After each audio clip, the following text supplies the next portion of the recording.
Hello everyone, this is Puru Janusriya. We was discussing class 7th science NCERT chapter number 1। Chapter का नाम पादपों में पोषण। आज हम इसका पार्ट 3 करेंगे। ओके, तो चलिए स्टार्ट करते हैं। पादपों में पोषण की अन्य विधियाँ। ठीक है, कुछ पादप ऐसे भी होते हैं जिनमें क्लोरोफिल नहीं पाया जाता। ठीक है, they do not have chlorophyll. अब जाहिर सी बात है कि अगर उनमें क्लोरोफिल नहीं होगा तो वो प्रकाश संश्लेषण भी नहीं कर पाएंगे। भाई प्रकाश संश्लेषण के लिए कंपलसरी क्या है? प्रकाश संश्लेषण की कंपलसरी है कि उसमें क्लोरोफिल होना चाहिए। ये तो है ही है। अगर क्लोरोफिल है ही नहीं है तो वो भोजन संश्लेषित नहीं कर पाएंगे। तो फिर वो जीवित कैसे रहते हैं? वो रहते हैं दूसरे से पोषण प्राप्त करते हैं। ठीक है, तो ये क्या करते हैं कि जैसे कि जो ह्यूमंस होते हैं, अन्य प्राणी एनिमल्स वगैरह होते हैं, उनकी तरह क्या है, दूसरे प्लांट्स पर निर्भर रहते हैं। ठीक है, they are dependent on another plants. ठीक है, फॉर फूड। वे विषमपोषी प्रणाली का उपयोग करते हैं। ठीक है, विषमपोषी एक भाई दो प्रकार की प्रणाली होती है ना, एक होती है स्वपोषी, दूसरी होती है विषमपोषी। स्वपोषी का मतलब खुद से भोजन बनाना। जो प्लांट्स वगैरह होते हैं, ठीक है, वो खुद से भोजन बनाते हैं जिनमें क्लोरोफिल पाया जाता है, तो वो स्वपोषी हो गए। ठीक है, ऑटोट्रॉफ। एक होते हैं हेटेरोट्रॉफ या विषमपोषी। अब विषमपोषी में क्या होता है कि वो खुद से भोजन नहीं बनाते, वो दूसरे प्लांट्स पर निर्भर रहते हैं भोजन के लिए, कि उन्हें भोजन जो है वो दूसरे प्लांट से मिल जाएगा। तो वो जो होते हैं वो विषमपोषी होते हैं, और ये जो प्रणाली होती है उसे विषमपोषी प्रणाली कहा जाता है। ठीक है, क्या आपको एक वृक्ष के तने एवं शाखाओं से लिपटी रस्सीनुमा पीले रंग की संरचना दिखाई देती है? बिल्कुल, ये अमरवेल का एग्जाम्पल है। एक्चुअली आपने देखा भी होगा, ये प्लांट पर ये पीले पीले धागे की तरह ये संरचना होती है, जाल की तरह। ये अमरवेल होती है। ये इसका खुद की कोई जड़ वगैरह नहीं होती, नीचे तक कोई कनेक्टिविटी नहीं होती इसकी। ये डायरेक्टली प्लांट पर ही अटैच्ड रहती है और उसी से अपना पोषण वगैरह सब कुछ उसी से प्राप्त करती है। ठीक है, तो ये जो है वो अमरवेल का पादप है। क्लोरोफिल नहीं होता है इसमें। अमरवेल का पादप है, इसमें क्लोरोफिल नहीं होता। अपना भोजन उस पादप से प्राप्त करते हैं जिस पर ये आरोहित होते हैं। ठीक है, जिस पर ये चढ़े हुए होते हैं उससे अपना भोजन प्राप्त करते हैं। जिस पर ये आरोहित होते हैं वह पादप परपोषी कहलाता है। ठीक है, बिल्कुल ठीक है। जिस पादप पर ये आरोहित रहेंगे, ठीक है, उस पादप को क्या कहेंगे? परपोषी। क्योंकि अमरवेल जैसे पादप परपोषी को अमूल्य पोषकों से वंचित करते हैं। क्योंकि जो पोषक की पादपों को जरूरत होती है उसको क्या करते हैं, अमरवेल उनको खींच लेती है, उनको ले लेती है। तो प्रॉपर प्लांट को नहीं मिल पाते वो। अब प्लांट को नहीं मिलेंगे तो जाहिर सी बात है उसमें पोषकों की कमी हो जाएगी। ठीक है, और ये अमरवेल वगैरह ये क्या कहलाते हैं? परजीवी। ठीक है, पैरासाइट। क्या हम एवं अन्य जंतु भी इसी प्रकार परजीवी हैं? आपको इस पर विचार करना चाहिए अपने अध्यापक से इस विषय में। ठीक है, ये अपन देख लेते हैं, कोई नहीं। हाँ, डिपेंडेंट तो है, ये बिल्कुल परजीवी है, इस प्रकार नहीं लेकिन परजीवी है। पहेली जानना चाहती है कि हमारा रक्त चूसने वाले मच्छर, खटमल, जू एवं जौग जैसे जीव भी परजीवी हैं। बिल्कुल सही बात है। ठीक है, ये भी परजीवी हैं, ये दूसरे पर डिपेंडेंट होते हैं, ये खुद से नहीं करते, खून चूसते हैं ना ये। तो अपन क्या हो गए इसमें? होस्ट हो गए, होस्ट। ठीक है, और ये क्या हो गया? पैरासाइट। और क्या आपने ऐसे पादपों के बारे में सुना है जो जंतुओं का भक्षण करते हैं, उनको पकड़ते हैं वगैरह? तो बिल्कुल होते हैं, कीटवच्छी वगैरह जो होते हैं। ठीक है, जंतुओं का भक्षण करते हैं। कुछ ऐसे भी होते हैं जो कीटों को पकड़ते हैं, उन्हें पचा जाते हैं। क्या ये विस्मयकारी नहीं है? बिल्कुल है। ऐसे पौधे हरे या अन्य किसी रंग के हो सकते हैं। बिल्कुल सही बात है, ये कंपलसरी नहीं है कि वो हरे कलर के हों, या फिर ये जरूरी भी नहीं है कि अन्य कलर के हों। हरे कलर के भी हो सकते हैं, अन्य कलर के भी हो सकते हैं। ठीक है, इसकी घड़े या फिर घट के समान, घटपर्णी वगैरह, ठीक है, देने वाली संरचना वास्तव में इसकी पत्ती का रूपांतरित भाग है। बिल्कुल सही बात है। ठीक है, जो लीफ जो होती है इसकी वो मॉडिफाइड हो जाती है। अब लीफ मॉडिफाइड होकर वो संरचना बना लेगी घट टाइप की। ठीक है, पत्ते का शीर्ष भाग घड़े का ढक्कन बनाता है। बिल्कुल ठीक है, जब उसने कोई भी शिकार को कैप्चर किया तो उसके बाद उसे ढकने को चाहिए, नहीं तोड़ के भाग जाएगा, तो वो ढक्कन टाइप का रहता है इसमें। उससे क्या होता है, वो जो जिसका उसने शिकार किया है वो भाग नहीं सकता वहाँ से। घड़े के अंदर अनेक रोम होते हैं जो नीचे की ओर ढकेलते हैं। ठीक है, नीचे की ओर ढलके होते हैं, जो परजीवी जो उसको शिकार जो होता है उसको नीचे की तरफ ढकेलते हैं वो। ठीक है, अर्थात अधोमुखी होते हैं, बाहर निकलने जैसी स्ट्रक्चर नहीं होती, अंदर की तरफ ढकेलने वाली स्ट्रक्चर होती है उसकी। ठीक है, मैं आपको एक बार दिखा देता हूँ। देखो ऐसे, ये इस तरीके से कांटे टाइप के से समझ लो। आई एम सॉरी, ये नहीं, अपन ये देखते हैं, ये उल्टा बना दिया मैंने। इस तरीके से ये सरफेस से लग रहे हैं ये। ठीक है, ये सरफेस से। अब जाहिर सी बात है एक बार इसमें अंदर तो ईजिली आ जाएगा, कोई जो आएगा ईजिली अंदर आ जाएगा, लेकिन बाहर निकलेगा तो ये क्या, ये निकलने नहीं देंगे, ये जो स्ट्रक्चर है उसे, ठीक है, उसे फंसा के रखेंगे। तो अंदर जाने की संरचना होती है लेकिन बाहर की तरफ आने की कोई स्ट्रक्चर नहीं होती, या फिर वो ईजिली नहीं निकल सकते। जब कोई कीट घड़े में प्रवेश करता है तो ये उसके रोमों के बीच फंस जाता है। बिल्कुल, घड़े में उपस्थित पाचक रस द्वारा कीटों का पाचन किया जाता है। ठीक है, इसमें पाचक रस पाए जाते हैं, वो सीक्रेट किए जाते हैं और उसका पाचन हो जाता है। ठीक है, फिर उसमें से ये मिनरल्स वगैरह जो भी उन्हें एब्जॉर्ब करना होता है अपने भोजन के लिए, वो एब्जॉर्ब कर लेते हैं। कीटों का भक्षण करने वाले ऐसे पादप कीट बच्ची पादप कहलाते हैं। बिल्कुल सही बात है। वीनस फ्लाई ट्रैप, संड्यू, ठीक है, ये कीट बच्ची पादपों के दो अन्य उदाहरण हैं। ठीक है, ये एक बार देख लेते हैं एक बार। इस तरीके की ये रहता है इसमें, देखो ये, ठीक है, फिर ये कीप की तरह की स्ट्रक्चर होती है, फिर ये और आगे ढक्कन। ठीक है, ये हो गया पूरा, ठीक है, ये और ये ढक्कन लगता है, ये ढक्कन लगता है यहाँ पे, ऐसे लग जाएगा, ये कीप की तरह की स्ट्रक्चर हो गई। ठीक है, ये हो गया। ठीक है, ये घटपर्णी है, आपने बताया ना अभी, घटपर्णी है, पिचर पादप, पिचर प्लांट बोला जाता है इसे, घड़े एवं ढक्कन जैसी संरचना। तो ऐसा नहीं है कि पादप कीटों को नहीं खा सकते, वो चल नहीं सकते, लेकिन उनके पास आएगा तो उनको जो है वो पकड़ तो सकते हैं ना, उनको कैप्चर करके जाहिर सी बात उनका पाचन कर देंगे एंजाइम्स के थ्रू।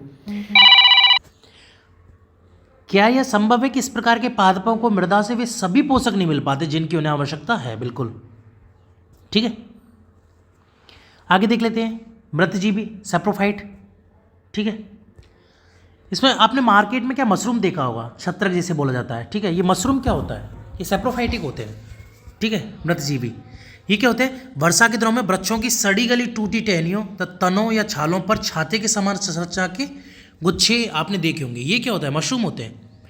कि इनके आइए देखें कि इनके जीवन यापन हेतु इन्हें किस प्रकार के पोषकों की आवश्यकता होती है। ठीक है, ये सड़ी गली पदार्थों पर सतह वगैरह, मिट्टी वगैरह, उन सब पे उगते हैं। मिट्टी वगैरह नहीं, पेड़ वगैरह, सड़ी गली वगैरह, घूरे वगैरह जिन्हें बोला जाता है, गाँव वगैरह, वहाँ पर उगते हैं ये। ठीक है, तो सड़ी गली चीज़ों पर उगते हैं ये। वे उन्हें कहाँ से प्राप्त होते हैं? ठीक है, पोषक की आवश्यकता उन्हें जो है वो सड़ी गली वस्तुओं से प्राप्त हो जाती है, घूरे वगैरह जो होते हैं वहाँ से प्राप्त हो जाते हैं। ठीक है, जो डेड प्लांट्स वगैरह होते हैं वहाँ से वो एब्जॉर्ब कर लेते हैं। ठीक है, इसमें देखा रखा बूजो जानना चाहता है कि जीव अपना भोजन किस प्रकार प्राप्त करते हैं। ठीक है, इन्हें प्राणियों के समान मुख नहीं होता, तो वो जड़ के थ्रू एब्जॉर्ब करते हैं। जड़ जो होती है ना, इनमें जड़ होती है, वो एब्जॉर्ब करें जड़ के थ्रू, मिट्टी से लेंगे हैं वो, सड़े गले पादप, प्लांट्स वगैरह जो भी है वहाँ से वो एब्जॉर्ब करेंगे। इनमें क्लोरोफिल नहीं पाया जाता, इसलिए अपना भोजन नहीं बनाते। ठीक है, इसलिए प्रकाश संश्लेषण नहीं करते, और पादप के समान भी नहीं है ये, हरे पादपों के समान बिल्कुल। ठीक है, ये जो होता है वो मशरूम का पैकेट हो गया, और ये क्या सड़ी गली वस्तुओं पर उग रहा है। ठीक है, यहाँ पे और मशरूम हो गया। काफ़ी ज़्यादा प्रोटीन होती है इसमें, काफ़ी ज़्यादा हेल्दी भी होता है। ठीक है, आगे देखते हैं अपन। ठीक है, क्रियाकलाप में कहा गया है कि आप डबल रोटी वगैरह उसका टुकड़ा वगैरह लो और उसमें क्या करो, आप 2-3 दिन के लिए उसे नमी में छोड़ दो। ठीक है, थोड़ा सा पानी वगैरह या हल्का सा डाल के नमी में छोड़ दो, तो आप उस पर क्या देखोगे, आप उस पर देखोगे कुछ धागे जैसी संरचनाएं दिखाई देंगी। ठीक है, ये धागे जैसी ये संरचना इसमें बन जाएगी। ठीक है, ये क्या होती है, फंगस होते हैं, ये कवक होते हैं। ठीक है, बोलते हैं ना कि मतलब रोटी वगैरह होती है या फिर अचार वगैरह होते हैं, इसमें तो मोस्टली कवक वगैरह लग ही जाता है, फंगस जो होता है वो अचार वगैरह में आपने मोस्टली देखा ही होगा। ठीक है, जहाँ पे ऑयल की मात्रा कम होती है वहाँ पर फंगस लग जाता है। ठीक है, तो ये फंगस होते हैं। इनकी पोषण प्रणाली या पोषण विधि जो होती है वो भिन्न प्रकार के होते हैं। ये क्या होते हैं, मृत अथवा विघटनकारी सड़ने वाली वस्तुओं की सतह पर कुछ पाचक रसों का स्राव करते हैं। ठीक है, तथा ये साधारण या विलेय के रूप में परिवर्तित कर देते हैं। एक्चुअली क्या है कि देखो, जैसे कि इन्होंने लिया एक ब्रेड का टुकड़ा, ब्रेड के टुकड़ा का क्या हुआ, जैसे कि नमी वगैरह की उपस्थिति में क्या होगा, जैसे सड़ने गलने जैसी हालत हो गई उसकी। अब सड़ने गलने जैसी हालत में क्या होगा कि उसका जो विघटन होना ही है, लेकिन क्या होगा, ये कुछ पाचक रसों का स्राव करेंगे उसके ऊपर। ठीक है, कुछ पाचक रसों का स्राव होगा तो वो क्या है कि साधारण हो जाएगा। साधारण के इन वो छोटे छोटे टुकड़ों में, जो उसकी जटिल अवस्था है उससे वो छोटी छोटी अवस्था में टूट जाएगा। ठीक है, और एक साधारण विलयन के रूप में बन जाएगा। साधारण विलयन का मतलब ये नहीं है कि वो पानी में बदल जाएगा या ऐसे, लेकिन वो जो है उनको एब्जॉर्ब करने के लिए बहुत ईजी हो जाएगा। ठीक है, अगर वो सिंप्लीफाइड हो गया, अगर सिंप्लीफाइड हो जाएगा तो जहर सी बात है वो ईजिली एब्जॉर्ब कर सकेंगे उसको और ग्रोथ कर सकेंगे अपनी। ठीक है, इसलिए तो ऐसे प्रकार की प्रणाली जिसमें जीव जो मृत या विघटित जैविक पदार्थों से पोषक प्राप्त करते हैं उन्हें मृतजीवी कहा जाता है। सेप्रोफाइटिक, ठीक है। मृतजीवी पोषण प्रणाली का उपयोग करने वाले जीव मृतजीवी कहलाते हैं, बिल्कुल, ठीक है। मृतजीवी ऐसों को कहा जाता है जो बिल्कुल सड़े गले हों, जिनका विघटन हो रहा हो, या फिर जो ऑलरेडी मर गए हों, तो उनसे पोषक को प्राप्त करेंगे। भाई साइकिल भी तो चलानी है ना भाई। एक्चुअली क्या है कि साइकिल कैसे चलेगी, साइकिल का इन दी सेंस भाई, अगर वायुमंडल से नाइट्रोजन है, ठीक है, वायुमंडल में से नाइट्रोजन को यौगिक बना दिए। अब यौगिक अगर जीव में रह गया, यौगिक अगर जानवरों में रह गया, यौगिक अगर प्लांट में रह गया, तो जो वायुमंडल में ऑक्सीजन सॉरी नाइट्रोजन का जो लेवल है वो कम होता जाएगा और वो यौगिक के रूप में इकट्ठी होती जाएगी, ठीक है। तो एक मतलब सर्कुलेशन बिगड़ जाएगा ना। वो जो साइकिल चल रही है नाइट्रोजन की, ऑक्सीजन की, कार्बन की, एक्सेट्रा, जिसकी भी जो साइकिल चल रही है उसका क्या है, बैलेंस बिगड़ जाएगा, ठीक है। अगर बैलेंस बिगड़ गया तो जाहिर सी बात है कि अलग अलग हमें नुकसान देखने को मिलेंगे, इन्वायरमेंटल में ऐसे ऐसे चेंजेस देखने को मिलेंगे जिससे कि हमें सर्वाइव करना जो है वो मुश्किल हो जाएगा। तो उसके लिए क्या होता है, जो सेप्रोफाइटिक होते हैं, मृतजीवी जो होते हैं, जो कोई भी जीव, जानवर, पशु, पादप जो जिसकी डेथ हो गई, उसका क्या होगा, उससे नाइट्रोजन वगैरह जितने भी एलिमेंट्स उसमें पाए जा रहे हैं, पोषक पाए जा रहे हैं, उनको रिलीज करेंगे वो, ठीक है। फास्फोरस को मिट्टी में मिलाएंगे, वो नाइट्रोजन को रिलीज करेंगे, उससे कार्बन को रिलीज करेंगे, एक्सेट्रा जितने भी मिनरल्स हैं, जो भी सारी चीज़ें हैं, उन सबको रिलीज करेंगे वो, ठीक है। वहाँ से रिलीज करने से वो खुद भी एसिमिलेट करेंगे, ठीक है, और वो डायरेक्टली इन्वायरमेंट में भी छोड़ेंगे। हजारों तरीके होते हैं, लेकिन वो चक्कर का साइकिल को कंटिन्यू बनाए रखने के लिए मृतजीवी बहुत ज़्यादा आवश्यक है। अगर मृतजीवी नहीं हो तो साइकिल जो है वो कंप्लीट नहीं होगी तो जो है डिसबैलेंस हो जाएगा, ठीक है। आगे देखते हैं। कवक अचार, चमड़े, कपड़े एवं अन्य पदार्थों पर उगते हैं। हाँ, आपने देखा होगा जहाँ पे नमी वगैरह होती है वहाँ पर ये उगाते हैं, ठीक है। आपको फंगस इन्फेक्शन हो जाता है। फंगल इन्फेक्शन कैसे होता है, जैसे आपकी जो पैर की उंगलियां वगैरह होती है उसमें क्या नमी वगैरह रहती है, अपन उतना साफ सफाई का ध्यान नहीं रख पाते, चलते हैं उतने पैदल वगैरह, तो गंदगी वगैरह ये वो, अब गंदगी होती है, नमी होती है, तो उससे क्या फंगल इन्फेक्शन हो जाता है। फंगल क्या है, ग्रोथ करने लग जाते हैं, तो आपको दिक्कत हो जाती है, ईचिंग वगैरह, दांत, खाज, खुजली एक्सेट्रा जो भी होता है, ठीक है। ये उन स्थानों में भी उगते हैं जो नम एवं उष्ण हो। बिल्कुल सही बात है, नम हो, उष्ण हो, मिट्टी, गंदगी वगैरह वो सब हो। कवकों की वृद्धि के लिए वर्षा ऋतु सबसे अच्छी परिस्थिति प्रदान करती है, क्योंकि नमी मिलती है अच्छी तरह से वहाँ।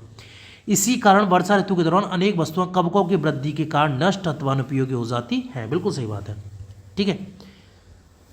अपने अभिभावकों से कवक द्वारा होने वाले नुकसान पर चर्चा कीजिए। तो बहुत सारे नुकसान होते हैं, ठीक है, ठीक है। जैसे इसमें बताया गया है कि पहेली जो है इसके जूते थे, लेकिन वो विशेष अवसरों पर पहनती थी कभी कभी, तो क्या है वर्षा ऋतु में वो खराब हो गए कवक की वजह से। अभी कवक कहाँ से प्रकट होते हैं, एनवायरनमेंट में अवेलेबल होते हैं, ठीक है। जहाँ भी नमी वगैरह, गंदगी वगैरह वो सब मिली तो वहीं वो अटैक कर देते हैं, और बस बाकी हर जगह अवेलेबल होते हैं। सामान्यतः कवकों के बीजाणु वायु में उपस्थित होते हैं। बिल्कुल सही बात है, हर जगह अवेलेबल होते हैं। कवकों के बीजाणु क्या वायु में उपस्थित होंगे जब वे किसी ऐसे जैव पदार्थ अथवा उत्पाद पर बैठते हैं जो नम हो एवं उष्ण हो, तो वे अंकुरित होकर नए कवकों को जन्म देते हैं। हम अपनी वस्तुओं को कवक द्वारा खराब होने से कैसे बचा सकते हैं, तो जाहिर सी बात है कि नमी जो है वो नहीं रहनी चाहिए, ठीक है। गंदगी, नमी वगैरह, मेनली नमी का ध्यान रखना है। नमी अगर नहीं रहेगी तो आपकी जो चीज़ें हैं वो खराब नहीं होंगी। इसमें कहा गया कि बूझो कह रहा है कि उसके दादाजी ने एक बार बताया था कि उनकी फसल कवक की वजह से नष्ट हो गई थी, जो गेहूं की फसल थी। तो बूझो जानना चाहता है कि क्या कवक रोग कारक भी होते हैं। बिल्कुल सही बात है, कवक रोग कारक होते हैं। सबसे अच्छा एग्जाम्पल मैंने बताया था आपको, दांत, खाज, खुजली वाला, ठीक है। फंगल इन्फेक्शन हो जाता है, ये ह्यूमंस में, प्लांट्स में भी होते हैं काफ़ी सारे, ठीक है। इसमें पहली ने बताया कि जो यीस्ट होता है और जो छत्रक होते हैं, मशरूम, ये क्या हमारे लिए उपयोगी हैं, खाने के लिए काफ़ी ज़्यादा, है ना, ठीक है। मिनरल्स, प्रोटीन्स वगैरह प्रोवाइड करते हैं। कुछ कवक पादप जंतु और मनुष्यों में रोग उत्पन्न करते हैं। बिल्कुल सही बात है, ठीक है। और कुछ कवकों का उपयोग औषधि के रूप में भी होता है। हाँ, बिल्कुल होता है, ठीक है। आगे बात की गई सहजीवी संबंध के बारे में। सहजीवी संबंध क्या होता है, सहजीवी संबंध वो होता है कि कुछ जीव एक दूसरे के साथ रहते हैं, बिल्कुल सही बात है, तथा अपना आवास एवं पोषक तत्व तो एक दूसरों के साथ बांटते हैं, ठीक है। उदाहरण के लिए कुछ कवक वृक्षों की जड़ों में रहते हैं, बिल्कुल सही बात है। वृक्ष कवक को पोषण प्रदान करते हैं, बिल्कुल। बदले में उन्हें जल एवं पोषकों के अवशोषण में सहायता मिलती है। वृक्ष के लिए इस संबंध का विशेष महत्व है, बिल्कुल सही बात है, ठीक है। काफ़ी ज़्यादा महत्व है भाई इसका। सहजीवी संबंध होता क्या है, सहजीवी संबंध वही होता है कि दोनों साथ साथ रहते हैं और अपने आवास और पोषण के लिए एक दूसरे इस पर निर्भर रहते हैं, ठीक है। एक आवास देगा तो दूसरा पोषक वगैरह प्रदान करवाएगा, ठीक है, वो सहजीवी संबंध। लाइकेन लाइकेन सबसे बेस्ट एग्जाम्पल है, ठीक है। लाइकेन में क्या होता है, एल्गी होता है, शैवाल, एंड दूसरा क्या होता है, फंगस, फंजाई, ठीक है। एल्गी और फंजाई दोनों मिलकर क्या लाइकेन बनाते हैं, ठीक है। तो एक भोजन के लिए डिपेंड रहता है, एक आवास के लिए डिपेंड रहता है, ठीक है। तो लाइकेन कहे जाने वाले कुछ जीवों में दो भागीदार होते हैं, जिनमें एक शैवाल होता है तथा दूसरा कवक, ठीक है। एक क्या होगा, शैवाल रहेगा और दूसरा रहेगा कवक। शैवाल में क्लोरोफिल उपस्थित होता है जबकि कवक में क्लोरोफिल नहीं होता, बिल्कुल सही बात। कवक शैवाल को रहने का स्थान, जल एवं पोषक तत्व प्रदान करता है तथा बदले में शैवाल प्रकाश संश्लेषण द्वारा खाद्य कवक को देता है, ठीक है। लाइकेन का संबंध कैसा है, सहजीवी संबंध है। सहजीवी संबंध इसमें कौन कौन का होता है, एक होता है एल्गी का, एक होता है फंजाई का, ठीक है, कवक और शैवाल का। तो शैवाल में क्या होता है, क्लोरोफिल प्रेजेंट होता है, तो वो क्या करेगा, प्रकाश संश्लेषण करके भोजन बनाएगा, तो वो कवक को देगा, ठीक है। और कवक क्या करता है, उसको रहने का स्थान प्रदान कराएगा, जल एवं पोषक पदार्थ उपलब्ध करवाएगा, ठीक है। तो दोनों एक दूसरे के लिए ज़रूरी है और उनको हम अलग अलग नहीं डिफाइन कर सकते, आइडेंटिफाई नहीं कर सकते कि दोनों अलग अलग है, दोनों एक जैसे ही लगते हैं, ठीक है, मिक्स हो गए एकदम। मृदा में पोषकों की पुनः पूर्ति किस प्रकार होती है, ठीक है। तो इसमें क्या होता है, जैसे कि खाद्य वगैरह जो डालते हैं, ठीक है, उर्वरक वगैरह, खाद और उर्वरक वगैरह जो डालते हैं उनसे पूर्ति होती है। क्या आप जानते हैं वे ना मृदा में क्यों मिलाते हैं, उनकी पूर्ति के लिए, ठीक है, और वरना कहाँ से आएंगे बार बार, ठीक है। आपको इस बात का पता ही है कि जब पादप वगैरह जो होता है वो मृदा से खनिज पोषक तत्वों का अवशोषण करते हैं। अब जाहिर सी बात है, अवशोषण करेंगे तो उसमें से लगातार कमी होती जाएगी। भाई एक खजाना है, अब खजाने को आप कंटिन्यू लेते जाओगे खजाने से, तो एक दिन तो खजाना खाली होगा ना, लेकिन उसकी हमें भरपाई करनी पड़ेगी। तो भरपाई के लिए क्या करें, तो उर्वरक एवं खाद का उपयोग किया जाता है। नाइट्रोजन, पोटेशियम, फॉस्फोरस एक्सेट्रा जैसे पोषक होते हैं, पादपों द्वारा लगातार उपयोग किए जाने के कारण मृदा में उनकी मात्रा धीरे धीरे कम होती है।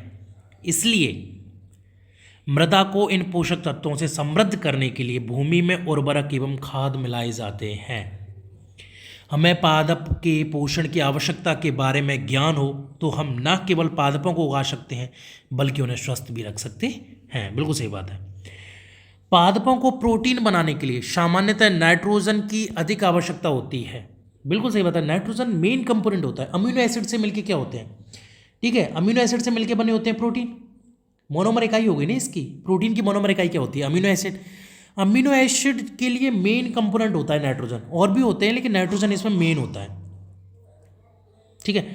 तो सामान्यतः नाइट्रोजन की अधिक आवश्यकता होती है। फसल कटाई के बाद मृदा में नाइट्रोजन की कमी हो जाती है, बिल्कुल सही बात है। एक्चुअली क्या है कि अपन ने जो मिट्टी में, मृदा में नाइट्रोजन थी, प्लांट बड़ा हुआ, प्लांट ने यूज़ किया, तो जो मिट्टी में नाइट्रोजन की कमी हो जाएगी।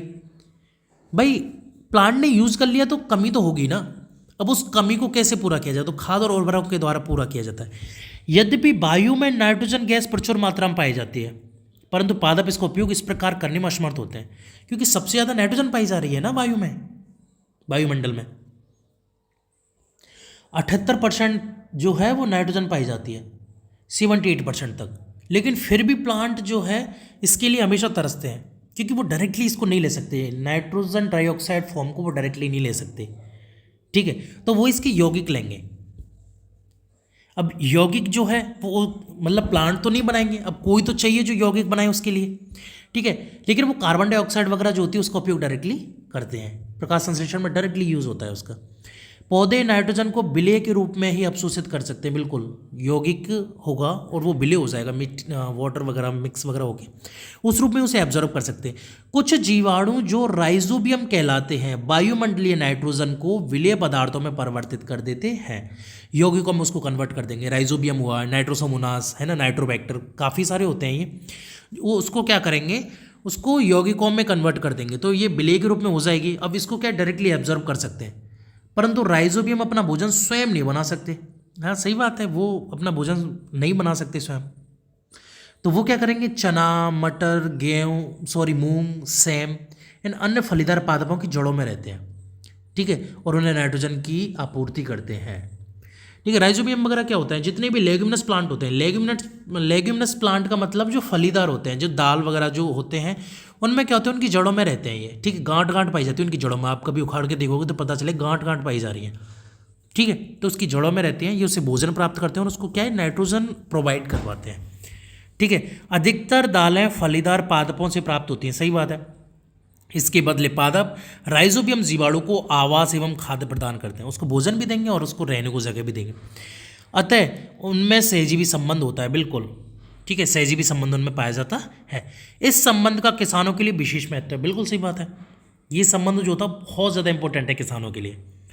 दालों की फसलों के लिए उन्हें मृदा में नाइट्रोजनी उर्वरक देने की आवश्यकता नहीं पड़ती, ठीक है। जितनी भी दालों की फसल होती है उसमें क्या नाइट्रोजन उर्वरक बाहर से यूरिया वगैरह जो होता है वो देने की जरूरत नहीं पड़ती, क्योंकि उसमें राइजोबियम वगैरह पाए जाते हैं और भी कई सारे बैक्टीरियाज वगैरह होते हैं, ठीक है। वो क्या करते हैं, उनको प्रोवाइड करवाते हैं यौगिक फॉर्म में नाइट्रोजन को, और वो एब्जॉर्ब कर लेते हैं, तो नाइट्रोजन की उन्हें कमी नहीं होती। यही नहीं, दाल की फसल उगाने के बाद अगली फसल के लिए भी सामान्य उर्वरकों की आवश्यकता नहीं होती, बिल्कुल सही बात है, ठीक है। राइजोबियम वगैरह वो तो रहेंगे ना, वो फिर से क्या करेंगे, नाइट्रोजन से फिक्सेशन करेंगे, नाइट्रोजन का फिक्सेशन करेंगे वायुमंडल से और प्लांट को प्रोवाइड करवा देंगे, ठीक है। तो उसमें इस प्रकार की कोई कमी नहीं होती है। इस अध्याय में आपने पढ़ा कि अधिकतर पादप सपोषी होते हैं, बिल्कुल, मोस्टली आर ऑटोट्रॉफ। बहुत कम ही पादप अन्य पोषण प्रणाली अपनाते हैं, जैसे कि परजीवी, मृतजीवी, ठीक है। परजीवी एवं मृतजीवी दूसरे पादपों से पोषण प्राप्त करते हैं। सभी प्रणाली अपने भोजन के लिए पादप एवं अन्य प्राणियों पर निर्भर रहते हैं, बिल्कुल भाई, एनिमल्स, ह्यूमंस ये अपना भोजन स्वयं नहीं बना सकते, तो they are dependent on the plant, they are dependent on the another animals वगैरह, ठीक है, जितने भी होते हैं। जैसे कि जो शाकाहारी होते हैं वो प्लांट्स पर डिपेंडेंट रहते हैं, और जो मांसाहारी होते हैं वो डिपेंडेंट रहेंगे अदर एनिमल्स वगैरह पे, ठीक है, चिकन, मटन एक्सेट्रा जो भी। उन्हें विषमपोषी के रूप में समूहीकृत किया गया है, कि हम कह सकते हैं कि कीटबच्ची पौधे आंशिक विषमपोषी हैं, ठीक है। तो आपका चैप्टर कंप्लीट होता है, फिलहाल के लिए इतना ही, आगे की चर्चा अपन अगली वीडियो में करेंगे। Thank you.